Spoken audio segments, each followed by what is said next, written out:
15 morts, c'est le bilan de l'attaque des rebelles ADF survenue à Beni dans le village Batangui Baliaé mercredi. Les assaillantes délibérément visaient un centre de santé de Saru, tuant ainsi des malades internés. Bombardement survenu au camp de Mongonga, 35 morts, c'est le bilan revu à la hausse. La délégation gouvernementale descendue sur place annonce la prise en charge des obsèques. Les Quinois vivent un calvaire ces derniers jours. La vie est pratiquement devenue insupportable avec la chaleur, le manque d'eau et d'électricité, même dans les communes les plus huppées de la capitale. À cela s'ajoute le transport en commun qui devient un casse-tête. Comment trouver une issue alors qu'aucune structure n'explique aux abonnés et à la population les causes de cette situation? Vous faites bien de suivre Télé 50. Bienvenue dans ce journal. On ouvre cette édition par cette nouvelle attaque des rebelles ADF qui a frappé la localité de Matumbi à l'ouest du territoire de Beni. Nous sommes dans la province du Nord Kivu. L'attaque est survenue dans le village Batangui Baliaé et a entraîné la mort d'au moins 15 personnes, dont 9 femmes. Les assaillantes délibérément visaient le centre de santé de Saru où certains malades ont été aussi tués. C'est la énième attaque attribuée aux rebelles ougandais ADF enregistrée dans cette localité. 35 morts et 37 blessés, c'est le nouveau bilan du bombardement du camp des déplacés de Mongonga dans la province du Nord Kivu. Ces chiffres ont été rendus publics par une délégation du gouvernement central composée de quelques ministres, dont ceux de droits humains et des affaires humanitaires en séjour à Goma. Cette délégation a en outre annoncé la prise en charge des obsèques de toutes les victimes de ces bombardements attribués à la coalition M23 RDF et AFC. Dans le Nord Kivu toujours, les forces armées de la RDC annoncent pour bientôt une solution à l'amiable entre la maison Luanzo SRL et la société DOT Service Limited. Cette dernière doit 342 000 $ américains à la société Maison Luanzo pour entreposage de ces matériels pour la construction de la route Beni-Kasindi. Ceci ressort d'une réunion entre le chef d'état-major général des forces armées de la RDC et celui de l'Ouganda après que les militaires ougandais aient intentionnellement violé l'entrepôt de la société Maison Luanzo. Eh bien, Pacheco Kavundama nous en dit plus. Au cours de cette réunion tenue à Kasindi, en territoire de Beni, entre le chef d'état-major général des forces armées de la RDC et celui de l'Ouganda, plusieurs questions ont été soulevées. C'est entre autres les dossiers qui opposent la Maison Luanzo SARL à la société DOT Service Limited. En effet, le 29 avril dernier, les locaux de la Maison Luanzo SARL avaient été victimes d'une incursion de l'armée ougandaise pour récupérer tous les biens saisis, faute de non-paiement de 342 000 $ américains que DOT Service Limited doit à la Maison Luanzo SARL pour entreposage de ces matériels pour la construction de la route Kasindi-Beni. Le FRDC annonce qu'une solution à l'amiable sera trouvée. C'est que la population doit être calme, il y aura une solution à l'amiable. Il y a des matériels de dot qui ont été qui ont passé beaucoup de jours dans l'entrepôt de notre compatriote qui est commerçant aussi. Les avocats de la Maison Luanzo SARL saluent cette décision, même s'ils n'ont pas encore été saisis officiellement. Maître Jeff Kalumbu est l'un d'eux. Nous sommes dans un état de droit. Et parmi les piliers de l'état de droit, il y a le respect envers les décisions de justice. À ce jour, la société DOT Service, qui est débitrice de notre cliente, est obligée de respecter les décisions qui ont été rendues par le tribunal de grande instance de Beni. Double cérémonie d'ouverture et de clôture de la réunion interministérielle entre la RDC et la Zambie sur le conflit post-frontalier de Kasumbalesa, Mokambo, Sakania et Kipushi. Sous l'égide de la SADC, les deux parties sont parvenues à un accord pouvant permettre l'application des outils opérationnels intelligents pour faciliter les échanges et diminuer le coût de commerce.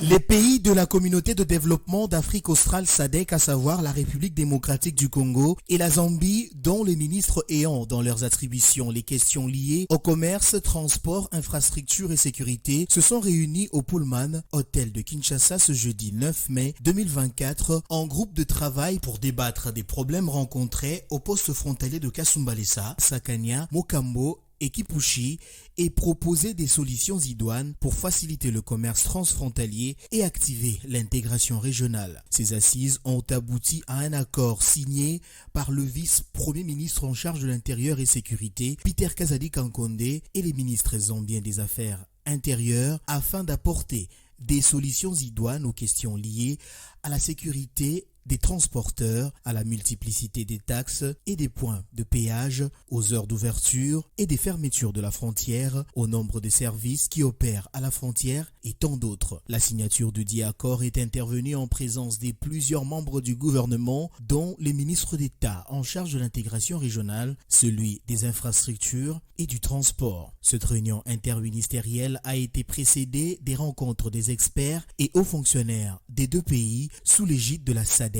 2 jours durant, soit du mardi 7 au mercredi 8 mai 2024. Et sachez que le commissariat général de la police nationale congolaise procède de nouveau au recrutement par voie de concours de jeunes filles et garçons, cette fois-ci uniquement dans la ville, province de Kinshasa.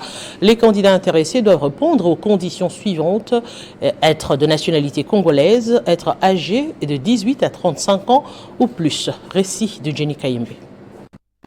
Les candidats intéressés à ces concours de recrutement doivent répondre aux conditions suivantes: être des nationalités congolaises, être âgé de 18 ans au moins et de 35 ans au plus, être célibataire, être de bonne moralité, être reconnu physiquement et psychiquement apte, fournir la dernière pièce scolaire ou académique du niveau d'études faites, jouir de la plénitude de ses droits civiques, fournir un extrait du casier judiciaire en cours de validité, n'avoir pas été condamné à une peine privative de liberté égale ou supérieure à 3 mois de servitude pénale principale, ni révoqué de l'administration ou d'une entreprise publique, n'appartenir à aucun parti politique ni regroupement politique, à moins d'avoir démissionné préalablement au dépôt de sa candidature, être classé en ordre utile au concours des recrutements. Tout dossier de dépôt des candidatures devra être constitué des pièces ci-après: une demande manuscrite, des candidatures adressées au commissaire général de la police, une photocopie des pièces d'identité ayant cours légal en République démocratique du Congo, un curriculum vital, une photocopie de la dernière pièce scolaire ou académique du niveau d'études faites, 2 photos passeports. Tous les nouveaux dossiers de dépôt des candidatures seront réceptionnés au stade Tata Raphaël dans la commune de Kelamou devant une commission ad hoc siégeant sur place instituée à cet effet. À cette même occasion, tous les anciens candidats ayant déposé leur dossier des candidatures au mois d'octobre 2023 sont aussi attendus au lieu précité pour des formalités d'usage. À l'issue du recrutement, un concours de classement sera organisé et fixera les candidats qui seront retenus. Les dates auxquelles se dérouleront ces concours de recrutement seront communiquées par la voie de la presse. Je le disais en titre, la population congolaise, qui plus est les Quinois, sont confrontés à de nombreux défis, notamment la pénurie d'eau, les coupures d'électricité et les embouteillages qui rendent la vie difficile. Il est essentiel de trouver des solutions efficaces pour améliorer ces conditions et offrir un meilleur cadre de vie à la population quinoise. Au cœur de la ville de Kinshasa, dans des coins oubliés, se cache une réalité bouleversante. D'un côté, la pénurie d'eau. Les habitants de cette zone sont confrontés quotidiennement à des difficultés inimaginables pour s'approvisionner en eau potable. Ils sont contraints de recourir à des forages rudimentaires, témoignage poignant d'une situation précaire. Cette réalité souligne l'urgence d'agir et de trouver les solutions durables pour relever le défi de l'eau en République démocratique du Congo. Nous rencontrons effectivement un problème d'eau dans cette région. Nous avons été oubliés et il n'y a pas d'eau disponible. Les enfants tombent malades à cause de cela. Cette situation de surcharge pondérale dure depuis plus de 7 ans. De l'autre côté, le problème d'électricité ne cesse de dire son mot. Kinshasa, la capitale de la République démocratique du Congo, fait face à une pénurie d'électricité alarmante. Cette réalité impacte de manière significative la vie quotidienne des habitants, entravant le développement économique et social de la région. Cependant, il est donc primordial d'investir dans des infrastructures durables, de promouvoir les énergies renouvelables et d'encourager l'innovation technologique. Dans le même contour sociétal, le délabrement des routes et la tracasserie routière font l'objet des embouteillages dans les artères de la ville-province de Kinshasa. Un problème bien connu et qui suscite de nombreuses frustrations à l'endroit de la population. Les rues bondées de voitures, le temps de trajet rallongé, les retards sont des réalités auxquelles les habitants doivent faire face au quotidien. En adoptant une approche holistique et en investissant dans des solutions durables, nous pouvons progressivement atténuer les embouteillages et améliorer la mobilité de la population à Kinshasa. Une délégation représentant les autorités coutumières du territoire de l'Oboudi, accompagnée du député national Alain Kapia et du bourgmestre de la commune de Likasi, Olivier Kiboko, s'est rendue auprès de la gouverneure du Lualaba, Fifi Masuka, pour la féliciter après sa brillante élection au poste de gouverneur du Lualaba, ainsi que Jean-Marie Kasseya pour son élection à la tête de l'Assemblée provinciale du Lualaba. Les autorités traditionnelles du territoire de l'Oboudi dans la province du Lualaba se sont réunies mercredi 8 mai 2024 pour réaffirmer leur soutien indéfectible à la gouverneure nouvellement élue, Fifi Masuka Saini, ainsi qu'au nouveau président de l'Assemblée provinciale Jean-Marie Kasseya Chingambo. Convaincu de la légitimité de la deuxième gouverneure de la province cobaltifère, qu'il qualifie comme le choix unanime de la population, ces dignitaires incarnant le pouvoir ancestral ont été reçus dans la salle plénière de l'Assemblée provinciale du Lualaba. C'était également l'occasion pour eux de présenter leur fils dévoué, à savoir le député national Alain Kapia Makumbo et Olivier Kiboko Msiri, bourgmestre de la commune de Likasi dans la province du Haut-Katanga. Ils ont chaleureusement appelé les nouvelles autorités provinciales à travailler en étroite collaboration avec eux pour les intérêts du peuple du territoire de l'Oboudi.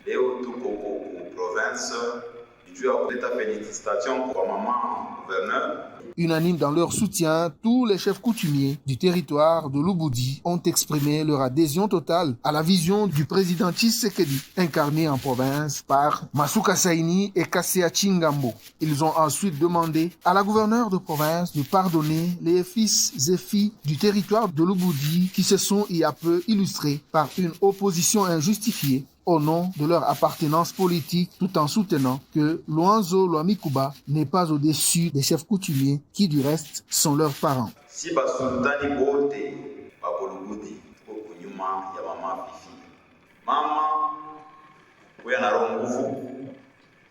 Inawazia hata kama bali kuchambula. Après des discours émouvants prononcés au nom de toutes les autorités coutumières de ce territoire, la gouverneure Masuka et le président de l'Assemblée provinciale ont exprimé leur gratitude envers leurs hôtes, promettant de considérer attentivement leur cahier de charges qu'ils ont remis à titre symbolique aux nouveaux animateurs des institutions du deuxième mandat Tshisekedi en province.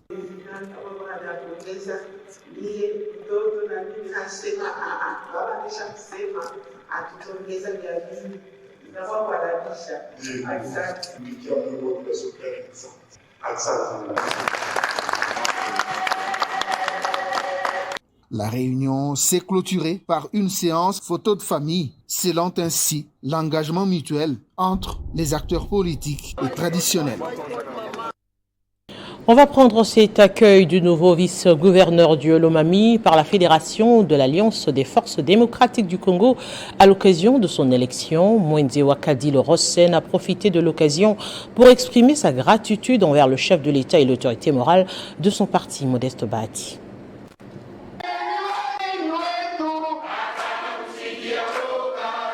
Dans la salle Sainte-Thérèse de Kamina, ornée aux couleurs du parti, un événement riche en couleurs qui restera gravé dans les annales de l'histoire politique de l'AFDC, cher au professeur Modeste Bahati. Au rendez-vous, scène de liesse, des animations politiques en l'honneur des Mwenze Wakadilo, élu vice-gouverneur sous la bannière de l'AFDC, qui a été présenté à tous les membres du comité fédéral. Une occasion pour lui de remercier le chef de l'État, Félix-Antoine Tshisekedi, l'autorité morale de la FDC, Modeste Bahati, mais aussi toutes les instances du parti pour son élection à l'issue de ces échéances. Je commande un big ensemble au chef de l'État, Félix-Antoine Tshisekedi Tshilombo.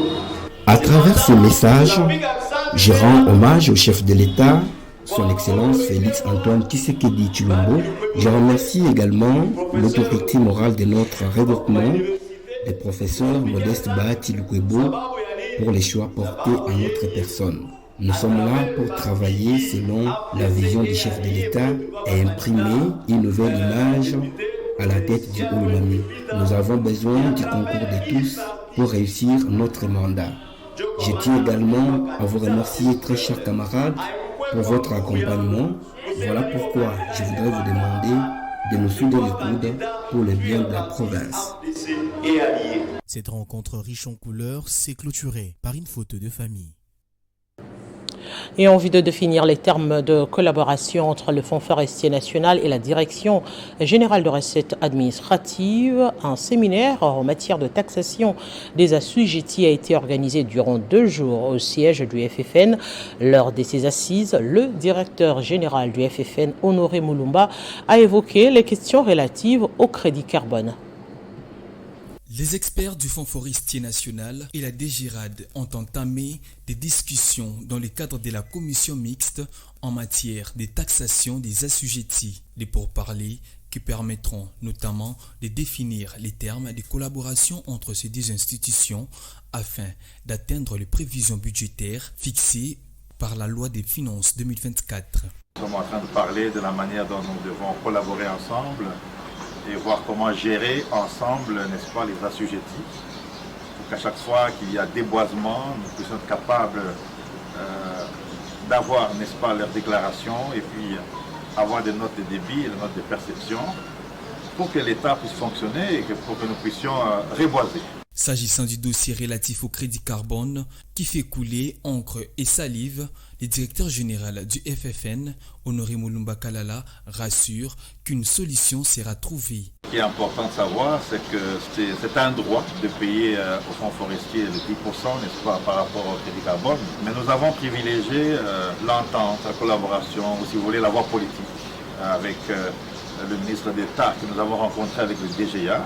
Il a fourni beaucoup d'efforts pour expliquer au ministre des Finances nos droits et même dernièrement, lors d'une grande réunion de la FONARED avec CAFI, je crois qu'elle a insisté pour que nous puissions obtenir cet argent qui est un droit. Ces assises des 2 jours se tiennent au siège du Fonds forestier national. Les parties prenantes s'attelleront, entre autres, à fixer les taxes d'implantation, des rémunérations annuelles et des pollutions. Universitaire, le professeur Pascal Mamboué a soutenu sa thèse de doctorat à l'Université catholique de Louvain. Sa thèse en géologie est faite grâce au partenariat entre cette université, Unilou, et en support de la compagnie Tenkenfongorome Mining. Il s'agit d'une thèse soutenue en Belgique à l'Université catholique de Louvain par le professeur Mamboué Matanda Pascal. Cette thèse de doctorat contribue à la connaissance des écoulements des fluides porteurs de minéralisation de cuivre, cobalt, plomb et zinc dans les formations katanguyennes et en formé des gisements de classe mondiale. Nous avons également pris aussi l'initiative de voir quelles sont les positions lithostratigraphiques de chaque conglomérat et les différents types de brèches identifiées et enfin quelle relation entre l'évolution du fluide, la minéralisation et la formation des brèches. Elle s'adresse également à la reconstitution techno-sédimentaire du bassin katanguyen au travers les formations des brèches et des conglomérats qui renferment ces minéralisations. Cette thèse apporte finalement les grandes pistes en rapport avec les perspectives d'exploration des métaux de base et critiques en RDC et Zambie. Et nous avons proposé un modèle métallogénique et les multispecies fluid flow. Ça signifie dans les bassins, il n'y a pas eu une seule phase. Il y a eu plusieurs phases de déformation et des écoulements de fluides qui ont permis de donner plusieurs générations de mise en place de minéralisation. Cette thèse de doctorat était financée par l'Université catholique des Louvain à travers la coopération entre l'UNILOU, Lucas Louvain et un support de l'entreprise Tenkefungurume Mining. Pour rappel, Mambwe Matanda Pascal a plus de 18 ans d'expérience en géologie d'exploration et a travaillé en tant que géologue en charge d'exploration de plusieurs entreprises minières. La consommation abusive d'alcool devient de plus en plus un danger mortel pour la population quinoise. La rédaction de Télé 50 se rendue dans la commune de Selembao où un constat amer a été fait. Conscients du danger, les jeunes de cette commune justifient la consommation de ces boissons. On sait que c'est une motivation dans l'exercice de leur métier. Ça devient de plus en plus inquiétant. La population quinoise s'adonne à la consommation d'alcool de manière abusive. Particulièrement dans la commune de Selembao, hommes et femmes consomment des boissons fortes avec un taux d'alcool qui n'est pas mesuré. Certains consomment ces boissons tout en étant conscients du danger qui les caractérise. Il s'agit là d'une situation dans laquelle se trouve la majorité des jeunes quinois.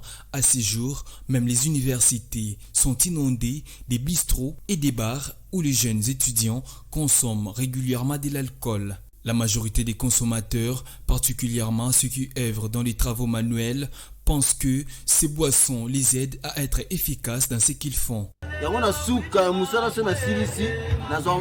Je suis menuisier. Après le travail, je consomme cette boisson parce que ça soulage les maux de dos. Je décide en fait de me faire plaisir en m'achetant une petite bouteille de whisky. La consommation de l'alcool n'est pas déconseillée par les médecins. Cependant, en prendre de manière abusive peut amener les consommateurs à des graves conséquences. Notamment, elle peut entraîner à des troubles d'attention, des relaxations, des mémoires, des capacités d'abstraction et des fonctions exécutives. Elle peut également augmenter la pression artérielle, favoriser les risques d'accidents vasculaires cérébraux, alors que les consommateurs et les vendeurs ne sont pas du même avis. Je suis vendeuse de boissons alcoolisées. Mes clients apprécient ces boissons parce qu'elles traitent diverses maladies, donnent de l'appétit. C'est grâce à ce commerce que je nourris et scolarise mes enfants. Pour rappel, les gouvernements congolais, à travers les ministères de l'Environnement, avaient déconseillé à la population quinoise de consommer de l'alcool en cette période où la ville de Kinshasa subit des fortes chaleurs. Pour rappel, les gouvernements congolais, à travers les ministères de l'Environnement, avaient déconseillé à la population quinoise à consommer de l'alcool en cette période où la ville de Kinshasa subit des fortes chaleurs. En dehors de la RDC, la question de la France-Afrique s'invite dans le débat autour de la dernière visite d'amitié du président sénégalais Diomaye à Abidjan. Bassirou Diomaye Faye serait-il dans la quête de l'élimination de la France-Afrique ou de la sortie du franc CFA? Élément de réponse dans ce dossier de Benjamin Moudiata. Le narratif de pays de l'Afrique de l'Ouest s'invitant à sortir du franc CFA continue de persister. En lice, les Burkina Faso, le Niger, le Mali et dernièrement le Sénégal, où ce sujet était l'une des grandes promesses de campagne du nouveau président Bassirou Diomaye Faye depuis son entrée en fonction en avril 2024. En dehors du souhait de la reprise de la grande commission mixte Sénégal-Côte d'Ivoire, l'actuel président sénégalais Bassirou Diomaye Faye, reçu au palais présidentiel à Abidjan Plateau par le président Alassane Ouattara le mardi 7 mai 2024, le leader du Sénégal voulait selon plusieurs sources que la Côte d'Ivoire participe activement au combat contre le franc CFA. Par ce même déplacement, Diomaye Faye a mis au clair sa position sur la CEDEAO. Je suis persuadé que nous devons continuer d'agir dans la solidarité au sein de l'espace CEDEAO, de faire de réformes nécessaires et d'œuvrer à dissuader les incompréhensions qui ne peuvent manquer de survenir lors d'un point de presse. A déclaré Bassirou Diomaye Faye, le Sénégal n'est pas le seul dans sa lutte.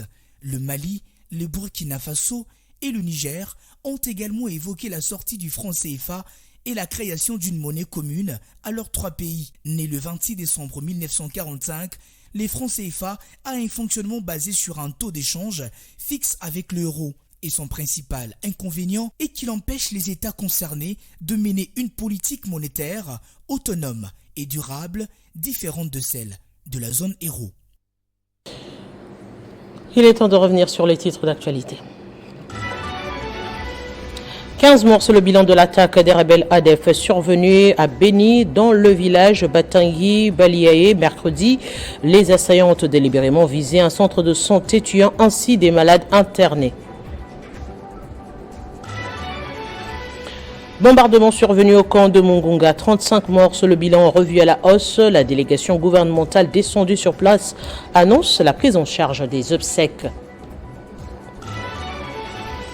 Les Congolais vivent un calvaire ces derniers jours. La vie est pratiquement devenue insupportable à Kinshasa avec la chaleur, le manque d'électricité et d'eau, même dans les communes les plus huppées de la capitale. À cela s'ajoute le transport en commun qui devient un casse-tête. Comment trouver une issue alors qu'aucune structure ne semble expliquer aux abonnés et à la population les véritables causes de cette situation? Ainsi prend fin cette édition du journal. Merci de votre attention soutenue. À très bientôt avec le même plaisir.